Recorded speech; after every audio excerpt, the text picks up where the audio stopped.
अपने आप को प्रॉफिट कमाने के चाहत के साथ अपने आप को पोल्ट्री फार्मिंग में नुकसान होने से बचाना, यह भी अपने आप में प्रॉफिट कमाने के जैसे ही होता है। तो आज के वीडियो में आपको प्रॉपर्ली 5 पॉइंट्स क्लियर करा के देने वाला हूं। अगर इन 5 पॉइंट्स को अगर आप अपनाते हो तो मैं गारंटी लेता हूं कि आपको इन फ्यूचर कभी भी पोल्ट्री फार्मिंग में नुकसान नहीं होगा। तो आज का वीडियो काफी ज्यादा इंफॉर्मेटिव होने वाला है, तो इसीलिए इस वीडियो को बिना स्किप किए देखें। हो सकता है आज का वीडियो थोड़ा सा लंबा हो, लेकिन अगर आप लास्ट तक इस वीडियो को देखते हो तो गारंटी है इन फ्यूचर कभी भी आपको नुकसान नहीं होगा। उसके पहले जो भी नए पोल्ट्री फार्मर है, पीडीएफ ई-बुक और हार्डबुक का इंट्रो देख लीजिए, उसके बाद वीडियो के हम आगे बढ़ेंगे। पोल्ट्री बिजनेस करना चाहते हो तो वीडियो में दिखाई जाने वाला पोल्ट्री पीडीएफ ई-बुक और पोल्ट्री हार्डबुक एक बार अगर आप पढ़ लेते हो तो पोल्ट्री के रिलेटेड बॉयलर पोल्ट्री फार्मिंग, देसी पोल्ट्री फार्मिंग और लेयर पोल्ट्री फार्मिंग की 90% जानकारी आपको मिल जाएगी। इस बुक में मैंने डिसीज, मेडिसिन, वैक्सीन और फीड मैनेजमेंट के अलावा चिक्स आने के पहले दिन से लेकर बड़े होने के बाद उनको बेचने तक इन सारी बातों को कवर किया है। पोल्ट्री पीडीएफ ई-बुक और पोल्ट्री हार्डबुक दोनों में भी सेम इंफॉर्मेशन दी गई है और ये दोनों भी बुक आपको हिंदी, इंग्लिश और मराठी भाषा में मिल जाएंगे। पीडीएफ ई-बुक आपको मात्र 50 रुपए में मिल जाएगा और हार्ड बुक आपको 250 रुपए में मिल जाएगा अगर आप प्रीपेड 250 रुपए ऑनलाइन पे करके इस बुक को खरीदते हो तो। और अगर आप कैश ऑन डिलीवरी पे इस बुक को मंगवाना चाहते हो तो आपको 50 रुपए एक्स्ट्रा कैश कलेक्टिंग चार्जेस पे करना पड़ेगा। अधिक जानकारी के लिए या फिर इस बुक को खरीदने के लिए 91761143 इस व्हाट्सएप नंबर पे मैसेज कीजिए। सबसे पहला पॉइंट है प्रॉपर डिसीज मैनेजमेंट करके मोर्टेलिटी होने से रोकना। अभी इस डिसीज मैनेजमेंट में सभी बातें आ जाती है, जिस हिसाब से बायोसिक्योरिटी का ख्याल रखना, वक्त पर प्रिवेंशन मेडिसिन अपने बैच में देना, अपने मुर्गियों को देना, ठीक है। उसके बाद वक्त पे वैक्सीनेशन करना, ये सभी की सभी बातें जो होती है वो प्रॉपरली डिसीज मैनेजमेंट आती है। बहुत सारे भाई कभी कभार वैक्सीनेशन नहीं करते हैं, उनको ट्रीटमेंट मेडिसिन और प्रिवेंशन मेडिसिन क्या होती है उसका ही नहीं पता है।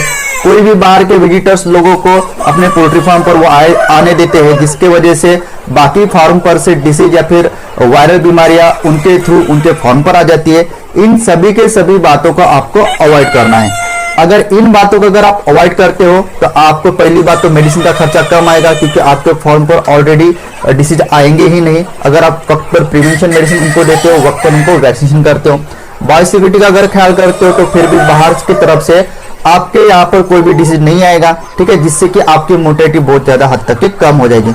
मोर्टेलिटी ऑब्वियस की बात है, अगर आपकी कम होगी तो आपको प्रॉफिट भी ज्यादा होगा। इनकेस कोई भी डिसीज के वजह से अगर आपके फार्म पर मोर्टेलिटी ज्यादा होती है तो ऐसे में आप कितनी भी कोशिश करो प्रोडक्शन कॉस्ट कम करने की, लेकिन फिर भी आपकी प्रोडक्शन कॉस्ट प्रति एक मुर्गी के पीछे बहुत हद तक के बढ़ जाएगी, जिसके वजह से अगर सेलिंग रेट आपको अच्छा भी मिलता है तो ऐसे में आपको उस बैच को मुद्दल खेलना पड़ता है या फिर आपको नुकसान झेलना पड़ता है। पॉइंट नंबर 2, फीड मैनेजमेंट की तरफ ध्यान देके कम फीड में मुर्गियों से ज्यादा वजन प्राप्त करना, ठीक है।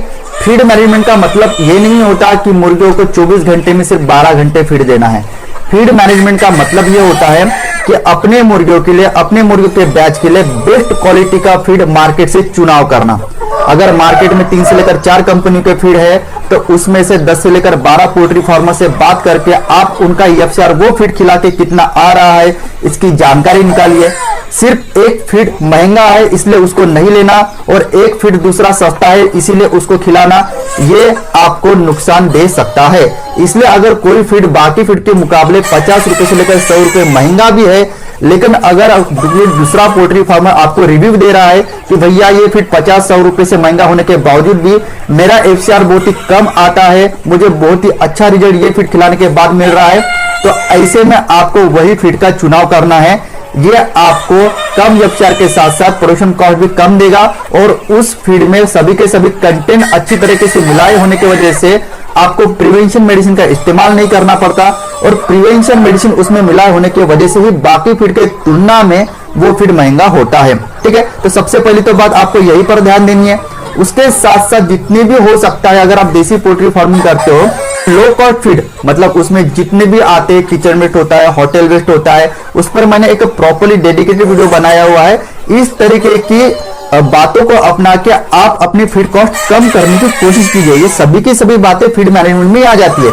किसी कारण की वजह से अगर आपका फीड की क्वालिटी बहुत ही बेकार है, इस कारण की वजह से जो मुर्गी 2 किलो 800 ग्राम में 1 किलो को बननी चाहिए थी, वो मुर्गी अगर आपकी 3.5 किलो 4 किलो में अगर 1 किलो की बनती है तो ऐसे में नुकसान आपको ही झेलना पड़ता है। तो ये सभी की सभी बातें फीड मैनेजमेंट में आती हैं, इसलिए मैं बोल रहा हूँ कि फीड मैनेजमेंट प्रॉपर्ली करके, हो सके तो प्रॉपर्ली लो कॉस्ट फीड की अरेंजमेंट करके। लो कॉस्ट फीड में क्या आता है, गोबर आता है, किचन वेस्ट आता है, होटल वेस्ट आता है, जो भी कवली घास होती है वो आती है, पपीते के पत्ते आते हैं, बाजार उठने के बाद, मंडी उठने के बाद उसमें बहुत सारे आपको प्याज मिल जाएंगे, पत्ता गोभी के पत्ते मिल जाएंगे।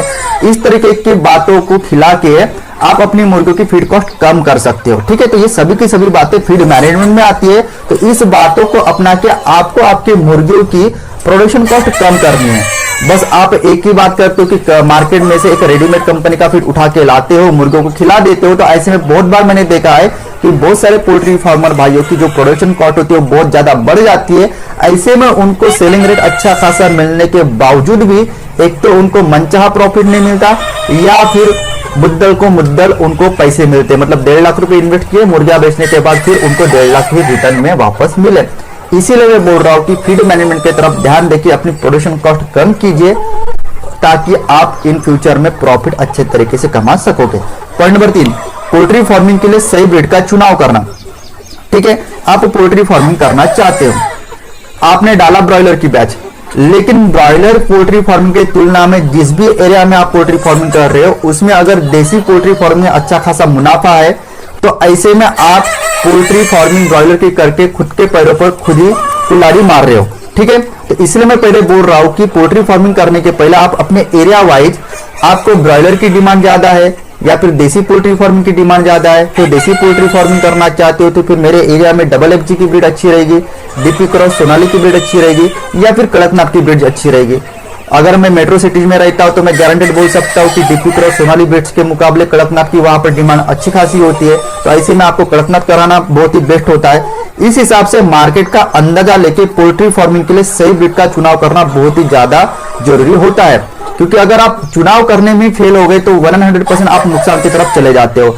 इसीलिए थोड़ा सा मार्केट का अंदाजा लेके आप अपने एरिया के हिसाब से कौन सी ब्रीड आपको चूज करनी है।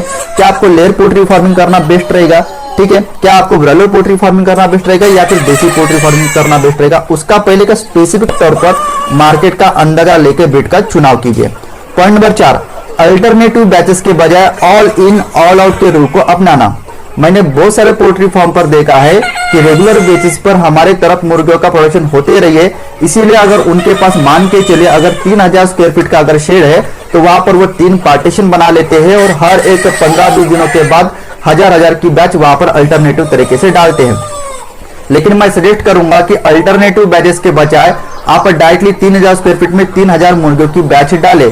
इससे कि आपको जो भी डिसीज मैनेजमेंट रहेगा वो भी करने में बहुत ही आसानी रहेगी, साथ ही साथ डिसीजेस बढ़ने का खतरा भी नहीं रहेगा। अगर 3 बैचेस एट ए टाइम आपके पोल्ट्री फार्म पर कम ज्यादा उम्र के हैं तो उतने ही उनके ब्लड लाइन के हिसाब से जो भी डिसीजेस आते हैं एक स्पेसिफिक उम्र में, उस हिसाब से डिसीजेस आने के चांसेस भी आपके पोल्ट्री फार्म पर 3 गुना हो जाएगा।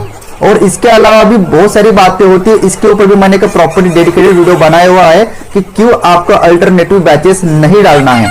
अगर आप डालना चाहते हैं आपकी मर्जी, लेकिन मेरा सजेशन है कि आप अल्टरनेटिव बैचेस को डालने के बजाय आप ऑल इन ऑल आउट वाले फंडे को काम में लाइए। 3000 स्क्वायर फीट में या फिर 2000 स्क्वायर फीट में 2000 मुर्गियां डालिए, एक दफा उनको बड़ा कीजिए और एक दफा ही उनको बेच दीजिए। इसमें आपको मैनेजमेंट करने में भी आसानी होगी और साथ ही साथ डिसीजेस का खर्चा भी बहुत ही मतलब खतरा भी बहुत ही कम आएगा और साथ ही साथ आपको पूरे का पूरा फोकस करने में आसानी हो जाएगी एक ही बैचेस की तरफ। इसके अलावा और भी बहुत सारी बातें हैं, वो किसी और एक स्पेसिफिक वीडियो बनाकर एक्सप्लेन करूंगा। पॉइंट नंबर 5, कंपनी के फीड के बजाय खुद का फीड तैयार करके मुर्गियों को खिलाना।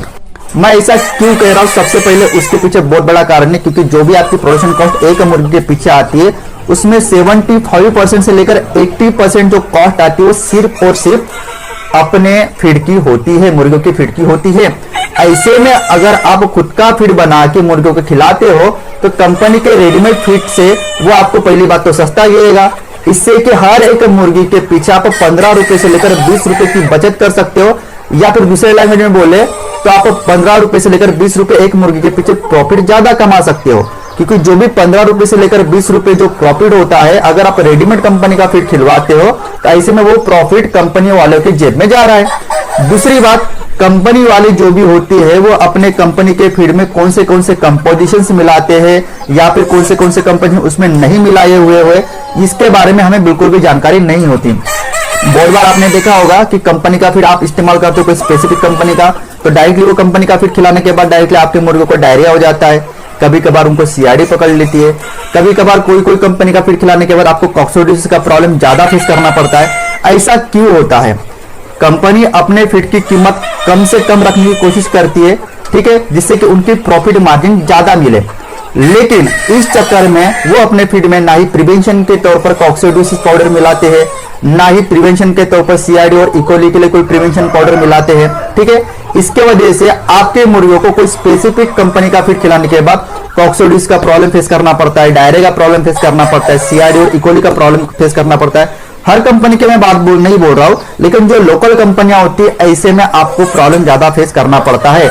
ऐसे में अगर आपके एरिया में ब्रांडेड कंपनियों का फीड नहीं मिलता और आप लोकल कंपनी का फीड खिलवा रहे हो, तो ऐसे में आपको डिसीज ज्यादा फेस करने पड़ते हैं।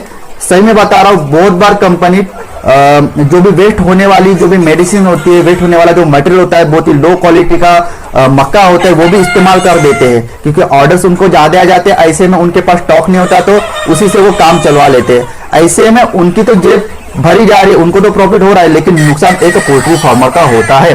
इसलिए मैं आपको सजेस्ट कर रहा हूं कि अगर आप 2000-3000 कैपेसिटी में भी अगर मुर्गियां पालते हो, तो ऐसे में आप आज ही से प्लान बनाना चालू कर दीजिए कि कैसे कम से कम पैसे इन्वेस्ट करके मैं खुद का फीड खुद बना सकता हूं। इसके ऊपर भी आगे इन फ्यूचर हम डेडिकेटेड वीडियो बनाएंगे, लेकिन प्लानिंग आपको आज ही से शुरू कर देनी है, ठीक है। ऐसा करने से आप पहली तो बात तो आपका पूरा कंपोजिशन, आप अपने फीड में क्या मिलाने वाले हो, क्या क्या आपने मिलाया हुआ है, इसकी आपको पूरी जानकारी होगी। आपका हिसाब से आप सभी के सभी चीजों की तरफ आप ध्यान दे सकते हो। अच्छी क्वालिटी का मक्का यूज कर सकते हो, अच्छी क्वालिटी का डीओसी यूज कर सकते हो, प्रिवेंशन मेडिसिन ध्यानपूर्वक अपने मेडिसिन में मिलवा सकते हो, ठीक है ना। तो इस तरीके के खुद का फीड खुद बनाने का फायदा होता है, ठीक है। तो इस पांचों भी पॉइंट को अगर आप अपनाते हो तो खुद को पोल्ट्री फार्मिंग में सक्सेसफुल बनवा सकते हो, ठीक है। तो इसी तरह का पोल्ट्री फार्मिंग का नॉलेज वीडियो के मैं मिलता हूं नेक्स्ट वीडियो में। जय हिंद, जय भारत।